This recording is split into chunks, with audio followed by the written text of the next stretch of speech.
बड़े गौर से सुन रहा था जमाना, हम ही सो गए दास्तां कहते कहते।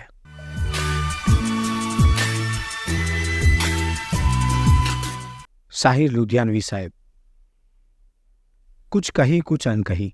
ખરેખર તો આ દુનિયા ઉપર આવીને શ્વસેલા ફરિશ્તા જેવા પ્રેમી. એમને ટેવ, જ્યારે ખૂબ વિચારે અથવા ખૂબ ચિંતામાં હોય ત્યારે પેન્ટની પાછળના ખિસ્સામાંથી કાંસકી કાઢે અને કાંસકીથી પાછળના વાળ ઓળે.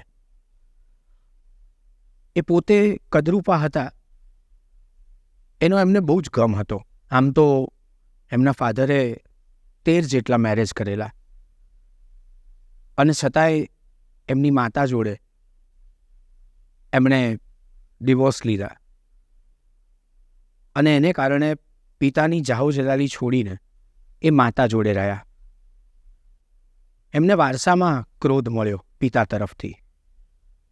સાહિર સાહેબ પોતાને ગુરુત્વા ગ્રંથિથી ભજે,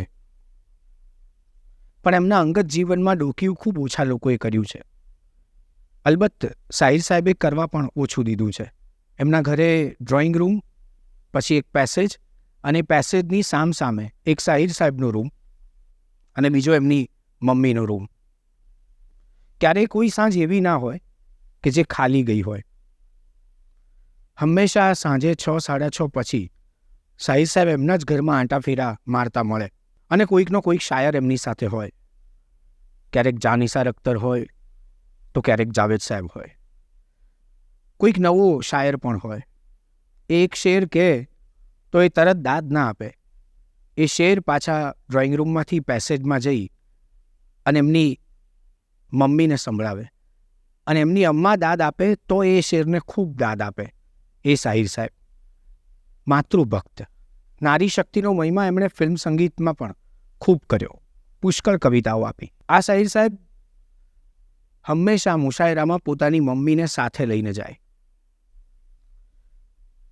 એમના આવા સ્વભાવને કારણે એમણે લગ્ન પણ ન કર્યા.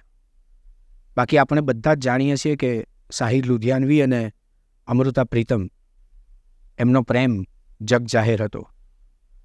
એક કિસ્સો તાજેતરમાં જાવેદ અખ્તરની બાયોગ્રાફી જાદુનામા એમાં લખાયો છે.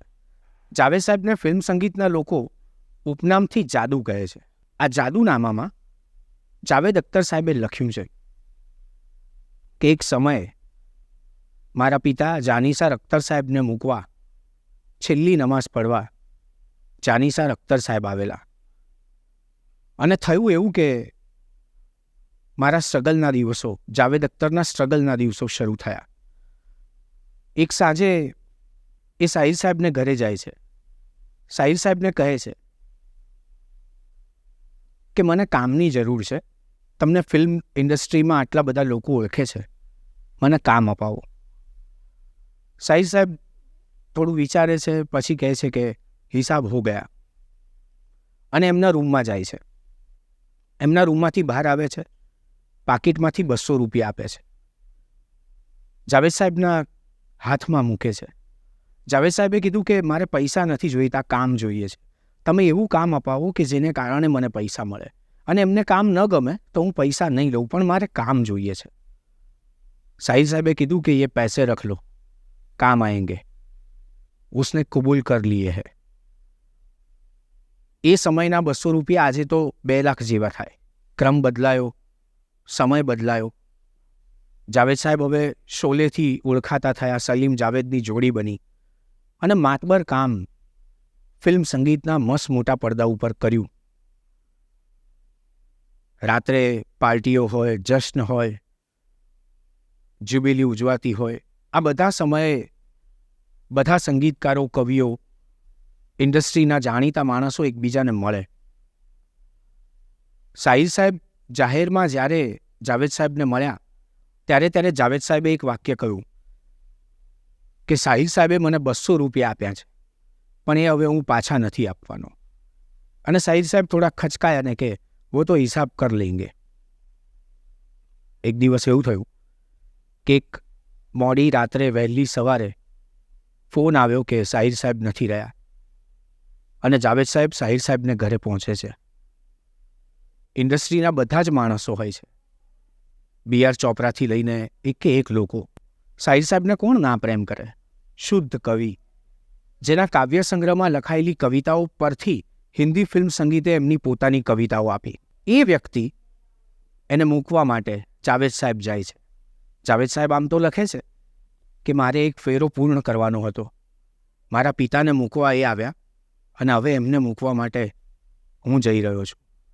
છેલ્લી નમાઝ અદા કરી, ખાડો ખોદાયો કબ્રસ્તાનમાં, સાહિર સાહેબને દફનાવવામાં આવ્યા અને પછી એની કબર ચણવામાં આવી. બધા જતા રહ્યા એટલે જાવેદ સાહેબ પણ ગાડી તરફ જતા હતા. એવામાં એક જાણીતા મિત્ર જે રોજ સાંજે જાવેદ સાહેબ સાથે હોય, એમણે કીધું કે મને સમાચાર મળ્યા એટલે હું તરત દોડીને આવ્યો છું, મારા ખિસ્સામાં કશું છે નહીં. જાવેદ, તારી પાસે 200 રૂપિયા છે? એટલે જાવેદ સાહેબે કીધું કે શું કામ પડ્યું? તો કે બધા જતા રહ્યા, મારી પાસે પર્સ નથી અને આ કબર ખોદવાના અને ચણવાના જે પૈસા થાય છે એ આપણે કબ્રસ્તાનમાં આપવાના છે. 200 રૂપિયા થયા છે. જાવેદ સાહેબે પાકીટમાંથી 200 રૂપિયા કાઢ્યા, આપ્યા. ગાડી ચલાવતા ચલાવતા જાવેદ સાહેબે કીધું, સાહિર સાહેબ સાચું બોલતા હતા, वो तो हिसाब कर लेंगे. એમણે એ 200 રૂપિયા એની વ્યવસ્થા કદાચ મને એટલા માટે જ આપી હશે કે એમણે આપેલા એ 200 રૂપિયા એમની કબરમાં ઉપયોગ આવે. એક શાયર બીજા શાયર વિશે જ્યારે લખે છે ત્યારે ખબર પડે છે કે જિંદગીને બહુ નજીકથી જોવાનો અનુભવ કેવો હોય છે. અહીંયા કવિ માણસથી જુદો પડે છે. બાકી એ 24 કલાક માણસની જેમ જ શ્વસે છે. એ 24 કલાક ગીત નથી લખતો, એના શ્વાસ ગઝલ નથી હોતા, પણ એ 24માંથી એક ક્ષણ, વીજળીના ચમકારા જેટલી પાનબાઈ કહે છે એવી ક્ષણ એ ચોરી લે છે અને આપણી પાસે આવે છે ત્યારે મોરાઈ ગયેલી ક્ષણ હોય છે. સાહિર સાહેબ આજે નથી અને આ કિસ્સો જાવેદ સાહેબે જાદુનામામાં લખ્યો એટલે તમારી સાથે શેર કર્યો. बड़े गौर से सुन रहा था जमाना, हम ही सो गए दास्तां कहते कहते.